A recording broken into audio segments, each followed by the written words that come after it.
Hello and welcome. My name is Adrina. I am the owner and accountant here at Accounting by Adrina. And in today's video, I'm going to talk all about 1099s. Now, it's important for you to understand that this is not tax advice. This is not legal advice. This is just my opinion and information that I've gathered along my way of being an entrepreneur and processing 1099s. Now, I'm going to go through a few best practices as far as vendor management in QuickBooks Online is concerned.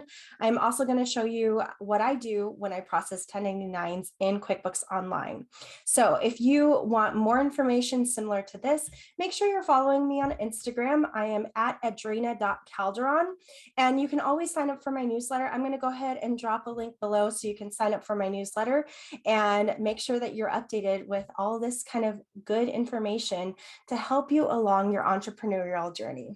All right, that's a big word. Okay, I'm going to use the test drive version in QuickBooks Online. So let's just go ahead and jump into my computer and get started. Okay, I normally just look for the test drive version link just by a quick Google search that says QuickBooks test drive. And usually you can just find it real easily here. You can also just type this into the URL. I normally like to do this in an incognito browser, so it doesn't get confused with my own QuickBooks Online. So I go ahead and select I'm not a robot, and then we're going to be in on the QuickBooks test drive version. So there's a few things that I want to look at right away when it comes to your test drive version, because I want to make sure that we can run sample data for 1099s. Now, if this test drive version is new to you, or if you're new to QuickBooks Online and you're just thinking about it, I do have several videos that walk you through how to use QuickBooks Online. So I'm going to go ahead and link a playlist to QuickBooks Online down in the description box below. So the first thing that I want to review with you is vendor management. So when you have a vendor that you know you're going to be sending a 1099 to, and these are usually going to be 1099 NECs, which is non-employee compensation, you want to make sure that you're setting up the vendor properly. So let's go ahead and just assume that Books by Bessie is your bookkeeper / accountant. And one of the ways that we can make sure that they are set up properly and they're going to be 1099 is if we go into the edit button and review all of this information here. So usually it's going to be on the bottom right side. You can go ahead and select track payments for 1099, and then you would enter their tax ID. So this is their federal ID number or their social security number. So just for informational purposes, I'm just going to enter that so it'll pop up.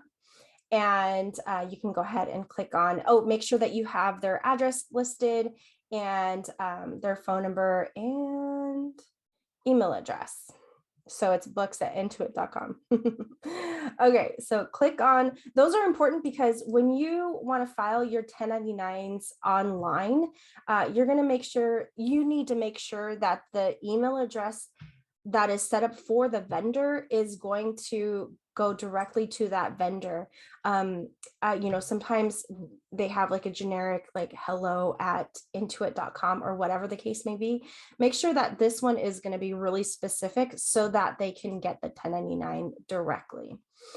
Go ahead and click on save from that screen. And then I'm also going to enter an expense so that it'll populate as far as the 1099 is concerned. So let's just say we wrote a check. It's check number 101, and the category, let's see if there's a bookkeeping category. There it is. Oops, bookkeeper. And then we're going to say $750. So there is a limit on when you start reporting 1099s. The limit is $600. So you have to spend at least $600 on the contractor in order to issue a 1099. Now, I noticed here that the most that they spent was, under a couple $100. So I knew that I needed to create another expense so that it'll populate in our demonstration here.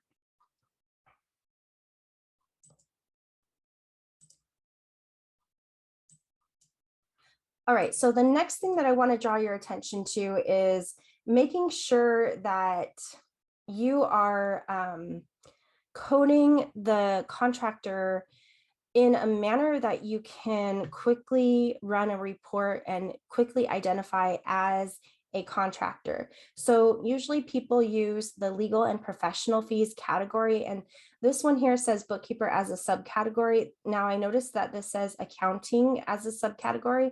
I'm just going to go ahead and change that to bookkeeper for our demonstrations because I don't want us to get confused there. Now bookkeeper, is going to be on a month-to-month basis. Accountant might not be on a month-to-month basis. They might be, on a quarterly basis, or, running reports for you on a monthly financial statement kind of situation. Maybe you have a CPA who, you label as the accountant, and they're the ones who are filing your tax return. So bookkeeper is going to be, you're going to see more of an expense for on a month-to-month basis. Now, it's going to be really easy once we start the 1099 process. You're going to be blown away at how easy it is. So when you go to the expense tab, you just go ahead and click on vendors. If you click on expenses, you're actually going to see kind of like the most recent expenses that you've categorized in QuickBooks. But we're going to click on vendors, and then the button here is pretty prominent at the top right where it says prepare 1099. So we're going to go ahead and click on that.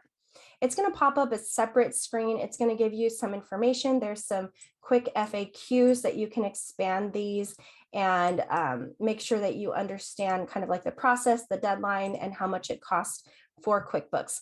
Now, QuickBooks is actually showing you a screen that says you need to finish your 1099 processing for 2021 tax year by January 27th at 5 p.m. Pacific time. Now that's just for their e-filing, and then they want to make sure that you're getting it in time for the vendor to get it by the 31st, because these are due to the vendor by the 31st of January. So let's go ahead and click let's get started. Now it's showing that we missed a phone number. So let's just go ahead and enter in, I don't know, let's make up a number, right? Let's see, is that enough? Okay, let's try that again.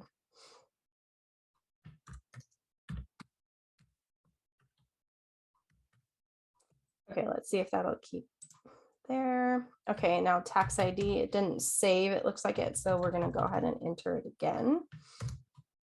Is that too many numbers? Maybe it needs like an 8-1 or something. There we go. Okay, so now that we have a phone number there, a tax ID number, these are just made up. You can't look up anything on those. I'm just kind of running by the seat of my pants here. So let's go ahead and click on next. Now this is going to be the one that you're going to need to know where you categorized the transactions for the specific contractors. So we know that we just created a transaction of $750 for the bookkeeper. So that's going to be the easiest one that we can identify.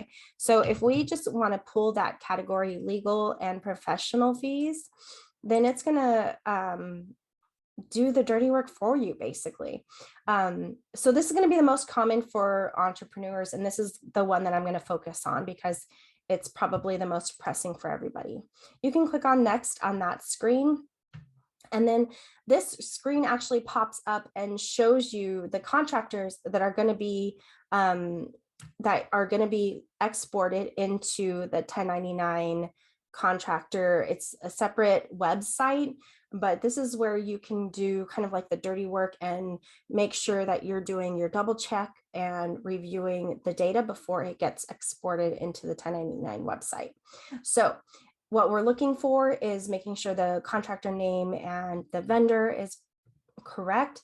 The address is good. The tax ID is good. The email address is good. And if you needed to edit for any reason, there's a button here. It's going to open up a sidebar.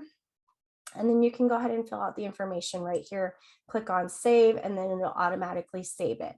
So if there is something off about the vendor that you have, it's going to show in red here, and it'll kind of like get pushed to the top. So if you have, more than 50 vendors, it's going to show you next screen, next screen, next screen. So you need to actually scroll through those next screens so you can see if there's any edits that you need to make on the vendors. So once everything looks good, go ahead and click on next. And then it's going to give you an informational sheet here. It says you only need to pay above $600 to get a 1099. You can print this informational sheet right here. It's going to give you all of this information. For whatever reason, it's not populating here. So I went ahead and closed that tab. Now, here's where I will tell you to stop.